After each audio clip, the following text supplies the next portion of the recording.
बाज़ दफ़ा कुदरत से छेड़खानी इंसान को बहुत महंगी पड़ती है। रशियन साइंटिस्ट का ऐसा ही प्रोजेक्ट, जिसे Kola super deep bore hole कहते हैं, ये ज़मीन की गहराई में किया जाने वाला सबसे डीप होल था। इसके बाद जो सामने आया वह बहुत खौफनाक था। वेलकम टू अंधेरों का सफ़र। आगे बढ़ने से पहले हमारे चैनल अंधेरों के सफ़र को सब्सक्राइब कर दें और बेल आइकॉन को प्रेस कर दें। न जाने रशियन साइंटिस्ट को ऐसा क्या ख्याल आया कि जब इन्होंने ज़मीन की तह यानी ज़मीन की गहराई में जाने की कोशिश की, इसमें कई साल लगे और आगे जो हुआ वो इन साइंटिस्ट को मिला वो बहुत ही खौफनाक था। जो साउंड इन्होंने रिकॉर्ड किया वो एक रहस्य बन गया।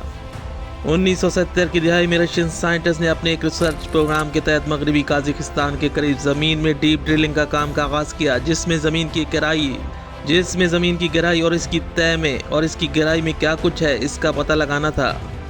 शुरू में इसे 6,810 मीटर यानी 22,000 फीट नीचे तक महदूद रखा गया। याद रहे ये दुनिया का पहला तजर्बा होने जा रहा था जो ज़मीन में इतना गहरा सुराख होने जा रहा था। शुरू में जब ड्रिलिंग की गई तो इस सुराख को 9 इंच रखा गया। ये ज़मीन की तह यानी डीप ड्रिल, एक गहरा होल करने का ये पहला इंसानी तजर्बा था। कई सालों भी हमें हुई तो ये ड्रिलिंग जैसे जैसे गहरी हो रही थी, ज़मीन का टेम्परेचर बहुत ज़्यादा बढ़ रहा था। इस डीप होल यानी ज़मीन की गहराई में सुराख साइंटिस्ट के मिशन तक पहुंचना यानी 22,000 फीट इस मकाम से नीचे 250 सेंटीग्रेड तक पहुंच चुका था। Temperatures of around 180 degrees Celsius or a scorching 356 degrees Fahrenheit. इस हीट पर ड्रिल का काम बहुत स्लो हो गया था क्योंकि ड्रिल करने वाली शाफ्ट बहुत ज़्यादा इंतहाई गर्म हो रही थी। यहाँ तक पहुँचने में 10 साल का टाइम लग चुका था। अब तक रशियन साइंटिस्ट को कुछ नहीं मिला था सिवाय इस बात के कि वो दुनिया के पहले लोग थे जिन्होंने ज़मीन के अंदर इतना गहरा सुराख किया था। इस दौरान ये बात पता चली कि ज़मीन के गहरे हिस्से के अंदर दर्जा हरारत बहुत ही ज़्यादा है। यहाँ रशियन साइंटिस्ट की बस नहीं हुई और वो मज़ीद नीचे जाना चाह रहे थे। अब तक 22,000 फीट नीचे यानी 6 किलोमीटर ज़मीन के अंदर मौजूद थे। अब साइंटिस्ट ने ये बात सोची, क्यों ना इस गहराई के अंदर देखा जाए कि ज़मीन के अंदर क्या कुछ मौजूद है। इन्हें ऐसे कैमरे चाहिए थे जो इस गहराई में हीट को बर्दाश्त कर पाएँ। 80 की दिहाई में इस गहरे होल में कैमरे उतारे गए। जैसे जैसे कैमरा नीचे जा रहा था, कहीं मिट्टी, कहीं पानी और कहीं पत्थर नजर आ रहे थे। लेकिन फिर साइंटिस्ट ने ड्रिल का आगाज़ किया। इस बीच कई साइंटिस्ट आए और कई चले गए। ये ड्रिलिंग चलती रही। 90s का दौर आ गया।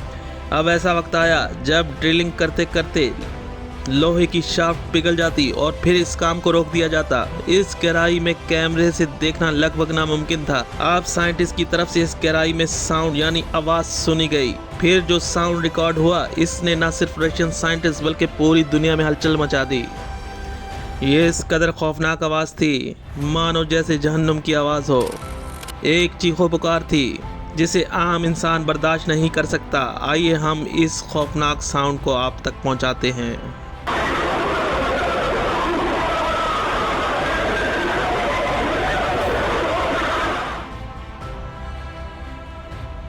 इसकी गहराई में आग ही आग थी जिसमें फौलाद जैसी चीज़ भी पिघल जाए।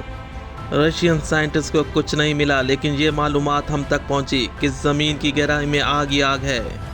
और रशियन साइंटिस्ट को एक ऐसी आवाज़ मिली जो इतनी खौफनाक थी जिसे रिकॉर्ड का हिस्सा बना लिया गया। बिलाखिर इस सुराख को 1995 में हमेशा के लिए बंद कर दिया गया, जो आज भी मौजूद है। फिर किसी ने इस हॉल को नहीं खोला। ये था ज़मीन पे सबसे गहरा हॉल और इस गहराई में जाना लगभग नामुमकिन था। ये दरियाफ्त भी अपने आप में एक बड़ी साइंसी दरियाफ्त थी, लेकिन जो आवाज़ उस ज़मीन की गहराई में थी वो आज तक मिस्ट्री है। ये था Kola super deep bore hole project.